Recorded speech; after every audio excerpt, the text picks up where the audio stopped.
अक़वाम मुत्तहिदा की जानिब से अस्पतालों पर हमले की मजम्मत। WHO के नुमाइंदे का कहना है कि ऐसा हमला पहले कभी नहीं देखा।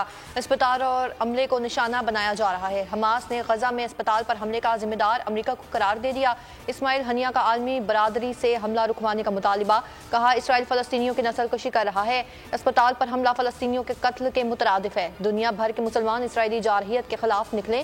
फ़लस्तीनी सदर महमूद अब्बास और उर्दन के शाह अब्दुल्ला का अमरीकी सदर से मिलने से इनकार।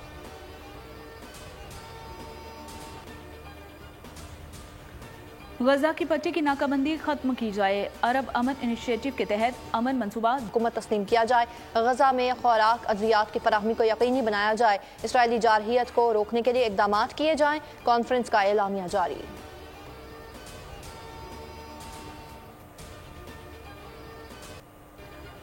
गजा पर वहशियाना हमले, नोबेल इनाम याफ्ता मलाला यूसुफजई भी बोल पड़ी। गजा के हॉस्पिटल्स पर हमले की मजम्मत, $3 लाख इमदाद का ऐलान। कहा गजे के अस्पताल पर बमबारी देखकर खौफजदा हूँ। शहरियों को पूरी जिंदगी बमबारी में नहीं छोड़ा जाना चाहिए। उम्मीद है दोनों तरफ से फौरी जंगबंदी और दायमी अमन पर काम शुरू किया जाएगा।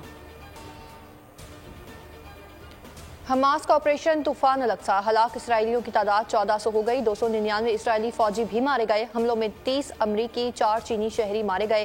13 अमरीकी शहरी लापता हैं। 1000 अमरीकियों ने इसराइल छोड़ दिया। 11 रोज पहले हमास के हमलों के बाद 5 लाख यहूदी आबादकार गजा के करीब अपनी बस्तियां खालिद कर गए।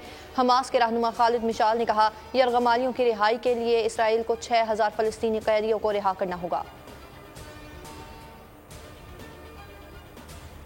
चेयरमैन पीटीआई साइफर के जरिए फौज की हाईकमान पर दबाव डालना चाहते थे। साइफर केस में मरकजी गवाह आजम खान का तहरीरी बयान सामने आ गया।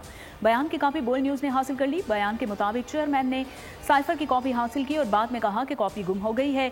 8 मार्च को साइफर से मुतल्लिक फॉरेन सेक्रेटरी का टेलीफोन आया, जिसमें साइफर की कॉपी वजीर आजम ऑफिस को भिजवाने से मुतल्लिक बताया। फॉरेन सेक्रेटरी ने कहा कि 9 मार्च को साइफर की कॉपी वजीर आजम के हवाले की। वजीर खारजा शाह महमूद कुरैशी साइफर मामले पर चेयरमैन पीटीआई को पहले ही आगाह कर चुके थे।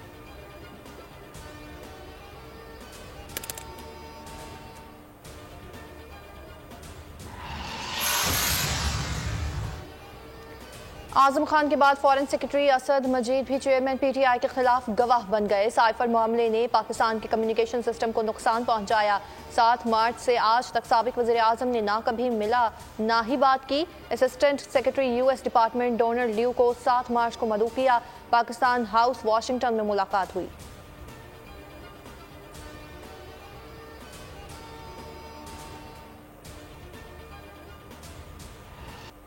इलेक्शन कमीशन का आम इंतखाबात से मुतालिक अहम फैसला, पोल डे 28 जनवरी मुकर्रर करने का इम्कान। इलेक्शन कमीशन इंतखाबी शेड्यूल 30 नवंबर को जारी करेगा।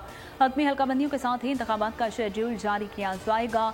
चीफ इलेक्शन कमिश्नर की ज़ेर सदारत इजलास सिंध में आम इंतखाबात से मुतालिक तैयारियों का जायजा लिया। चीफ इलेक्शन कमिश्नर ने इंतजामात पर इत्मीनान का इजहार किया। पोलिंग के मुरम्मती काम समेत तमाम इकदाम मुकम्मल करने की हिदायत कर दी। निगरान वज़ीर इत्तलात कहते हैं कि तमाम सियासी जमातों को इलेक्शन में यकसा मौके देना चाहते हैं। इलेक्शन करीब है, सियासी दर्जे को नीचे लाने की जरूरत है। मुर्तजा सोलंकी की मौलाना फजल रहमान से मुलाकात, कहा बदकिस्मती से हमारा सियासी कल्चर खराब है।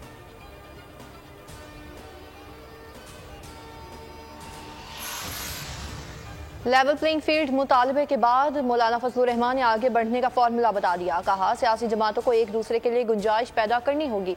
बालिग नजरी का मुजाहिरा ना किया तो नुकसान सबका होगा। जमहूरियत की मजबूती जिद और हटदर्मी में नहीं है। मसाइल का हल किसी एक शख्स या जमात के पास नहीं। सियासी मौक़िफ़ लेना सबका हक, मगर अवलीन तरजीह पार्लियामेंट की बालादस्ती है।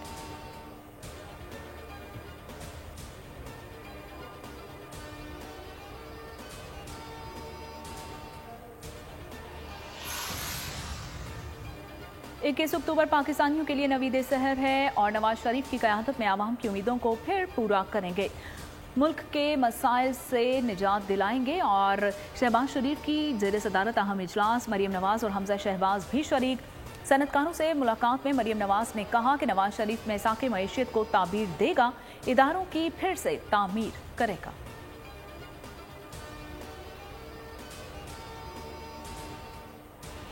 देखिए, एक शख्स एब्सकॉन्डर है, एक शख्स को सजा हुई है, उन्होंने वापस आना है तो उन्होंने जेल जाना है ना। कि पॉलिटिकल जमातें इस वक्त इलेक्शन से भाग रही हैं कि अगर आपने दोबारा कोई हुकूमत इंस्टॉल करने की कोशिश की, साल डेढ़ से ज़्यादा नहीं चलने वाला। और गिला है कि पंजाब में कि जो वहाँ पे इंतज़ामिया जो है वो PMLN के दोस्तों के कहने पे लगाई जा रही है। किसी को जबरदस्ती लाने की कोशिश ना की जाए। नवाज शरीफ को सजा हुई तो वो मफरूर हैं, वापस आएंगे तो जेल जाएंगे। नून लीग पूरी सपोर्ट मिलने के बावजूद भी इलेक्शन से भाग रही है। पीपल्स पार्टी के रहनुमा फैसल करीम कुंडी की प्रोग्राम ऐसे नहीं चलेगा में गुफ्तगू। कहा अगर किसी को जबरदस्ती लाया गया तो वो हुकूमत 18 माह से ज्यादा नहीं चल सकेगी। अभी तक इलेक्शन का चांद नजर नहीं आ रहा।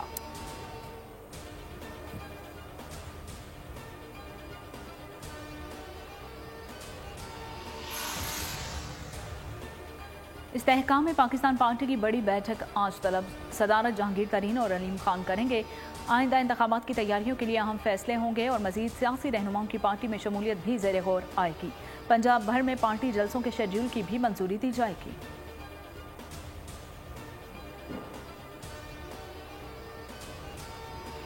पाकिस्तान स्टॉक मार्केट 6 साल बाद 50,000 की हद अबूर कर गई। 204 पॉइंट्स का इजाफा। ट्रेडिंग के दौरान इंडेक्स 50,017 पॉइंट्स पर ट्रेड हुआ। मार्केट 49,531 पॉइंट्स पर बंद हुई। डॉलर 20 पैसे महंगा 277.03 रुपए पर बंद हुआ।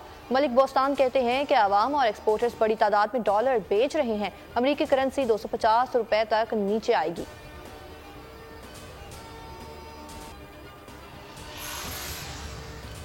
पेट्रोल गाड़ियों का किराया 15%, डीजल बसों के किराए 10% कम हो गए हैं। पेट्रोल की कीमत में कमी का फायदा आवाम को होगा। निगरान वज़ीर आला पंजाब मोहसिन नकवी की बातचीत। कहा गुड्स ट्रांसपोर्टर्स भी 10% किराए कम करेंगे। मुर्गे का गोश्त भी 110 रुपए कम हो गया है। आटे की कीमतों में कमी का 3 से 4 रोज में कीमतें भी कम होंगी।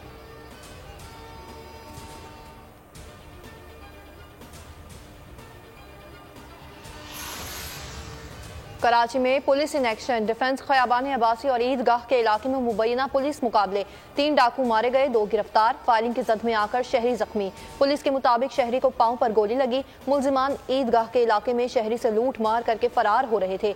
डिफेंस को यूमाबाद और औरंगी के 2 डाकू पकड़े गए। असलहा, 4 मोबाइल फोन और नकदी भी बरामद। रेंचोड़ लेन घास मंडी के करीब डकैती मज़ाहमत पर फायरिंग से नौजवान जान से गया।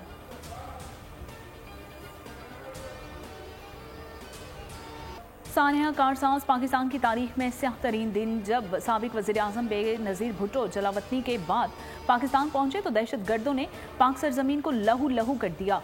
2 खुदकुश हमलों में 180 अफराद शहीद हुए, 600 से जायद जख्मी हुए। पीपल्स पार्टी के 3 हुकूमतों के बावजूद वाक़े की तफ्तीश मुकम्मल ना हो सकी। बिलावल भुट्टो कहते हैं कि पाकिस्तानी कौम जमहूरियत की खातिर हर मुश्किल का मुकाबला करने और जीतने का अज़्म जानती है।